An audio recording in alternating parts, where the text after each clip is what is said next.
Bom dia, meu nome é Vinícius, o meu trabalho é Atitude e Preconceito contra Mulheres no meio dos jogos eletrônicos, trabalho este que foi orientado pelo professor Márcio Borges Pereira. Bem, começando agora aqui para a introdução, nós vamos começar falando sobre os jogos. Então, o que são jogos eletrônicos? Eles podem ser definidos como uma atividade lúdica formada por ações e decisões que resultam numa condição final. Mais especificamente, essas ações e decisões elas são geradas e regidas por regras e por um universo, os quais são geridos por um programa de computador, no caso dos jogos eletrônicos. As ações e escolhas do jogador elas são contextualizadas por esse universo, fornecendo uma ambientação à narrativa do jogo. A popularidade dos jogos eletrônicos ela tem se desenvolvido bastante desde a sua criação. Seja qual for a frequência ou o contato que cada um possui com os jogos eletrônicos, a verdade é que ele está ganhando cada vez mais espaço na vida das pessoas e crescendo como uma indústria drasticamente. De acordo com uma pesquisa feita pelo DFC Intelligence, citada pelo site QG do Globo, cerca de 40% da população mundial joga videogames, ou seja, 3,1 bilhões de pessoas são jogadores. Vale ressaltar também que esse estudo foi feito antes dos impactos da pandemia do Covid-19 e se dá pela crescente popularidade dos smartphones, que acabaram democratizando mais, dando mais acessibilidade aos jogos eletrônicos. E agora indo para o Brasil, de acordo com dados apresentados por uma matéria do Veja, 75 milhões de brasileiros jogam videogames, com média de 21 anos de idade. Mesmo com os jogos eletrônicos crescendo cada vez mais e atingindo cada vez mais pessoas atualmente, dentro desse universo ainda há uma problemática que perdura desde o início dos videogames. Os jogos de videogames, desde seu início, assim, eles foram criados para satisfazer expressões de masculinidade. Não há tanto tempo atrás, os jogos eletrônicos não possuíam muita representatividade, por exemplo, sejam de etnias, representatividade de gênero ou de orientações sexuais. Entretanto, esse cenário ele tem mudado. Mais desenvolvedores de jogos têm se preocupado mais com a representatividade. Mas agora, indo para além dos jogos eletrônicos em si, e entrando mais na própria comunidade gamer, que é como se intitulam os jogadores de jogos eletrônicos, os homens até hoje são muito resistentes com o número crescente de mulheres que, que está ingressando na comunidade atualmente. Como, por exemplo, atletas de esportes, e assim, para quem não sabe, esportes é um tipo de esporte, eles são esportes de jogos eletrônicos. Então, por exemplo, atualmente nós temos campeonatos de jogos eletrônicos, jogos como Counter-Strike e League of Legends, que são jogos muito famosos assim no cenário dos esportes. Mas voltando agora para o texto, muitas dessas atletas femininas de esportes relatam receber diversas mensagens ofensivas quando são identificadas como do gênero feminino durante uma partida, assim, em algum jogo. É evidente que o preconceito perpetuado dentro da comunidade gamer, o sexismo e a misoginia são recorrentes e a violência por parte de jogadores masculinos também é protegida pelo anonimato provido pela internet, o que acaba por intensificando esses casos de preconceito. E então acaba por tomar proporções sérias e preocupantes. É importante também ressaltar que esse preconceito com o gênero feminino no mundo dos jogos eletrônicos é histórico. Desde muito tempo ele está aí, né? Visto que os jogos eletrônicos, desde sua construção, não foram vistos como uma coisa para meninas, em si alguma coisa para meninos. O que perpetuou ainda mais essa percepção de que jogos eletrônicos não servem para as mulheres e que mulheres não são bem-vindas. E acaba dando um espaço para o agressor poder perpetuar esse preconceito para cima do gênero feminino. Bem, faz sentido também para o trabalho a gente abordar tema preconceito, entender melhor o que ele significa. Moreira et al., em 2022, ele compreende que o preconceito ele é uma atitude negativa e pejorativa. Para Nelson, ele define o preconceito como multifatorial, tomando diferentes formas de um grupo para outro. Além disso, ele também diz que o preconceito é, em parte, evolucionário, que tendemos a não gostar e também tendemos a evitar aqueles que não se assemelham a nós, enquanto que gostamos e buscamos nos aproximar daqueles que são mais parecidos com nós. Apesar disso, o Nelson ele também reflete o aspecto evolucionário pode ou não ter grande responsabilidade no preconceito, e que provavelmente aspectos ligados a fatores sociais têm um papel muito maior nas atitudes preconceituosas. Agora, falando mais sobre atitude, de acordo com Moreira, ele remete às opiniões das pessoas e como classificam ideias, indivíduos, grupos e etc. Para análise do comportamento, atitudes são avaliações de objetos, de pessoas e eventos, não se fazendo necessário o contato direto com os estímulos. Trazendo também outra perspectiva, Alport, ele define que a atitude é organizada por experiências, exercendo uma influência direta ou dinâmica sobre as respostas de um indivíduo a todos os objetos e situações relacionadas. Além disso, faz sentido a gente abordar a escala diferencial semântico, de acordo com o que foi feito no meu trabalho. E a escala diferencial semântico, ela tem como objetivo mensurar o significado atribuído que indivíduos atribuem a algo. Osgood, ele relata que são várias as definições de significado.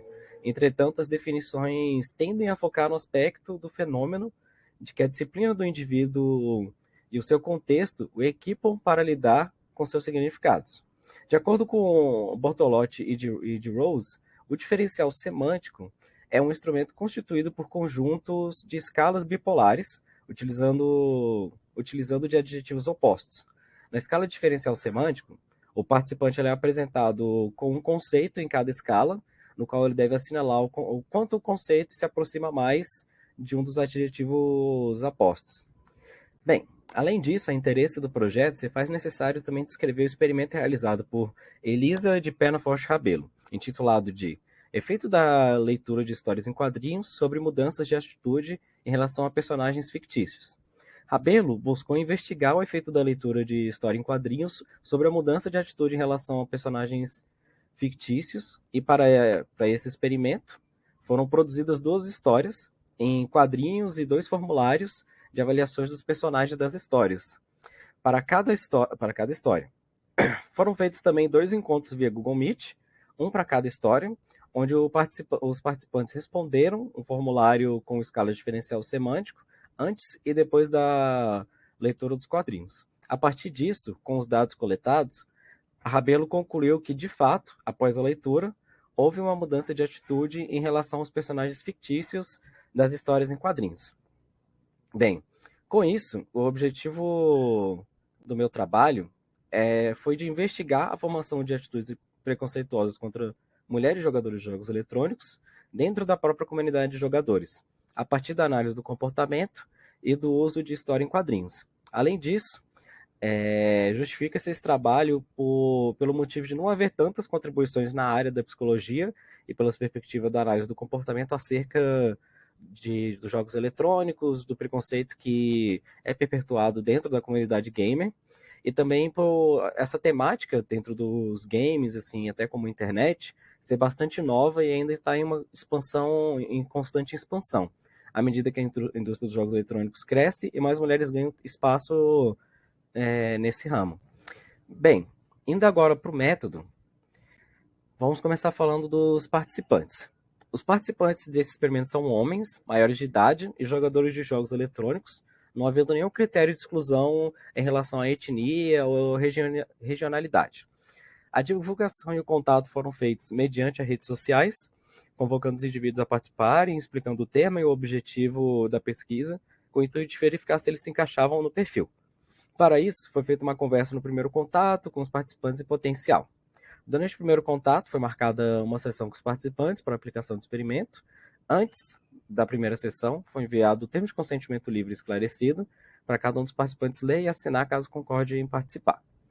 Em relação ao delineamento, o delineamento definido nesse experimento foi o de sujeito com o seu próprio controle em formato de pré-teste e pós-teste. Em relação à variável independente, temos a leitura de história em quadrinhos, e já a variável dependente consiste na mudança de atitude em relação a personagens presentes na história em quadrinhos, antes e depois da leitura. A variável dependente foi medida por meio dos resultados obtidos nos formulários, contendo a escala diferencial semântico e da avaliação dos personagens.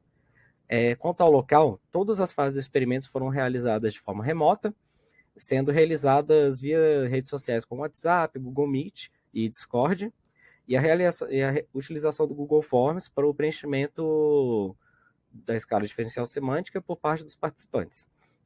Foi pedido para que os participantes estivessem em um lugar tranquilo e confortável, de preferência com um computador ou notebook, e que eles estivessem sozinhos para que não pudessem ser interrompidos.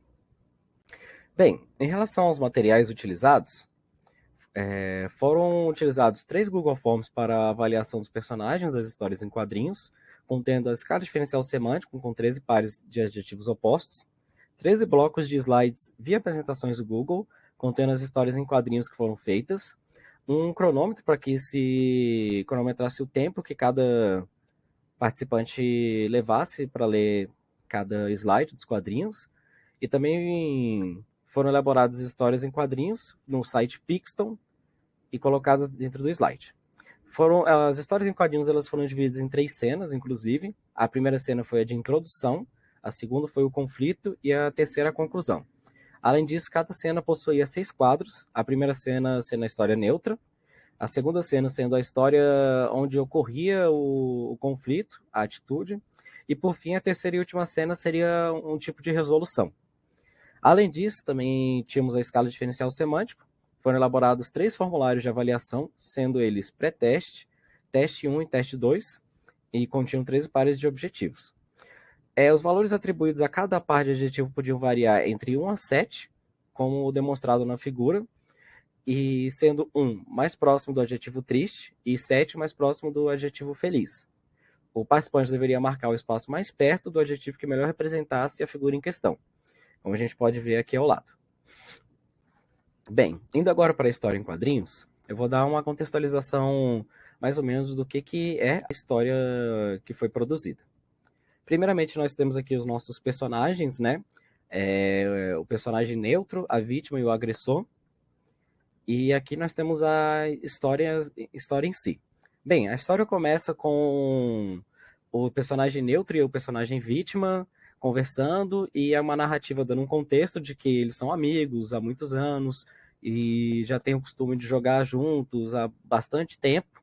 E eventualmente, quando estavam indo ao fliperama, eles acabaram encontrando um outro personagem, o personagem agressor, ao qual eles acabaram começando a criar um vínculo e começaram a ser amigos. Enfim, ao longo do tempo eles começaram a jogar juntos. A personagem vítima ela jogava bastante já com os dois, mas ela começou a notar um comportamento que ela não gostava muito e que acabava por fazer ela se sentir mal por parte do personagem agressor.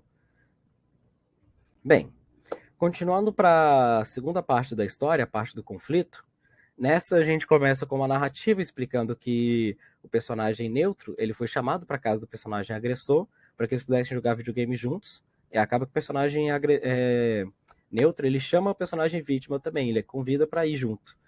No caso, o personagem agressor não gosta disso e acaba destratando ela durante todo esse dia, não deixando ela se sentar no sofá com eles, não deixando ela jogar com eles, e quando ela finalmente tem a chance de jogar, não deixando ela escolher a personagem que ela quer, e acaba por proferir diversos insultos e xingamentos contra ela, o que acaba fazendo ela se magoar e ir embora da casa dele. Para a terceira parte, a parte da resolução, nós temos uma conversa do personagem neutro com o agressor, em que eles discutem sobre esse comportamento do personagem agressor e de como isso não é bom, como isso não é uma atitude que deve ser tomada. O personagem agressor acaba por refletir um pouco sobre o que ele acabou de fazer e, passado alguns dias, ele busca conversar com a personagem vítima para pedir perdão.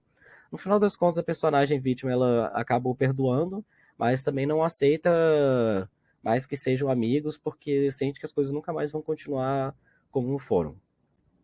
Bem, indo agora para o procedimento.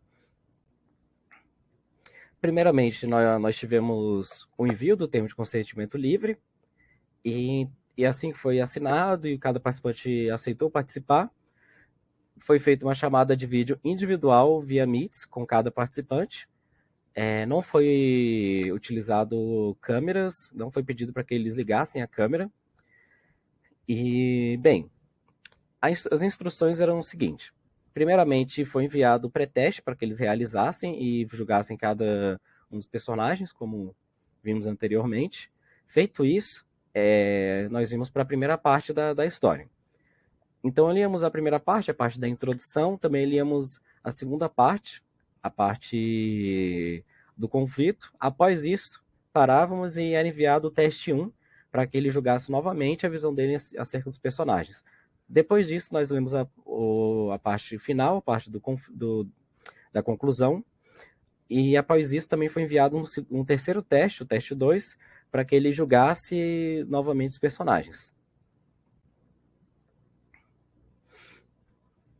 Bem, indo agora para os resultados, como vocês podem ver no gráfico ao lado, em todos os gráficos, inclusive, enquanto no eixo vertical consta a escala da avaliação numerada de 1 a 3, o eixo horizontal ele se refere à sequência de adjetivos da escala diferencial semântica selecionada. Podemos ver no exemplo ao lado. E também só explicando mais os gráficos, as linhas azul, vermelha e amarela foram utilizadas aqui. A azul ela diz respeito ao pré-teste, a vermelha é o teste 1 e a amarela é o teste 2. E todos esses dados foram coletados em um período de 5 semanas de coleta. Bem, é interessante notar, por exemplo, aqui, como também houve mudança na perspectiva do participante acerca dos personagens após ler as histórias. Como podemos ver, no pré-teste, o personagem agressor ele teve avaliações até um tanto quanto neutras, mas assim, depois que foi feita a primeira leitura da história em quadrinhos, ele já teve avaliações muito mais negativas, enquanto que a personagem vítima e a personagem neutro, eles tiveram avaliações muito mais positivas, não havendo tanta alteração assim em alguns pontos em relação ao personagem neutro. Aqui nós temos também outros participantes, o participante 2, 3 e 5. Também é muito interessante notar ali no participante 2 como ele teve muitos picos, assim, muitos baixos em diferentes momentos. No teste, no pré-teste mesmo, ele avaliou em alguns pontos positivos o personagem agressor, mas após feita a leitura, ele já teve outros picos mais baixos.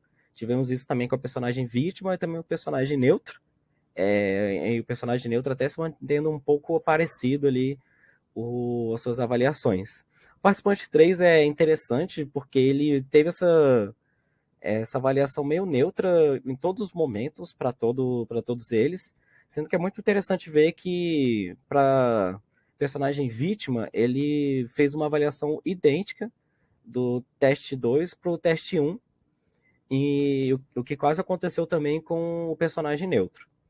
Bem, para participante 5 a gente também já vê uma mudança muito drástica no pré-teste para o personagem agressor. Ele teve avaliações muito mais neutras, enquanto que no teste 1 e teste 2 ele já teve muitos picos mais baixos. Agora, para o personagem vítima, ele teve avaliações um pouco parecidas e o neutro também. Bem, concluindo então o trabalho, de forma geral é possível verificar que a exposição à história em quadrinhos produziu efeito nas avaliações dos personagens de todos os participantes, ou seja, ocorreu uma mudança de atitude em todas as avaliações após a leitura. Também é possível ver uma influência na mudança de atitude em relação à violência de gênero, o que alinha bem com a elaboração dos personagens, que foi feito a fim de verificar essa influência. Interessante notar também que nos participantes 1, 2 e 3 é possível notar uma mudança de atitude após a leitura da última parte da história, que é a parte da reconciliação, onde o personagem agressor tenta buscar por perdão, mostrando talvez uma influência causada por esse arrependimento do personagem agressor. Vale ressaltar também que os participantes avaliaram o personagem agressor mais negativamente, no geral, enquanto que o personagem neutro e vítima foram avaliados positivamente, ou um tanto quanto neutro após a leitura. Bem, esse foi o meu trabalho. Agradeço muito por terem assistido esse vídeo e por terem gastado todo esse tempo aqui comigo. E até mais.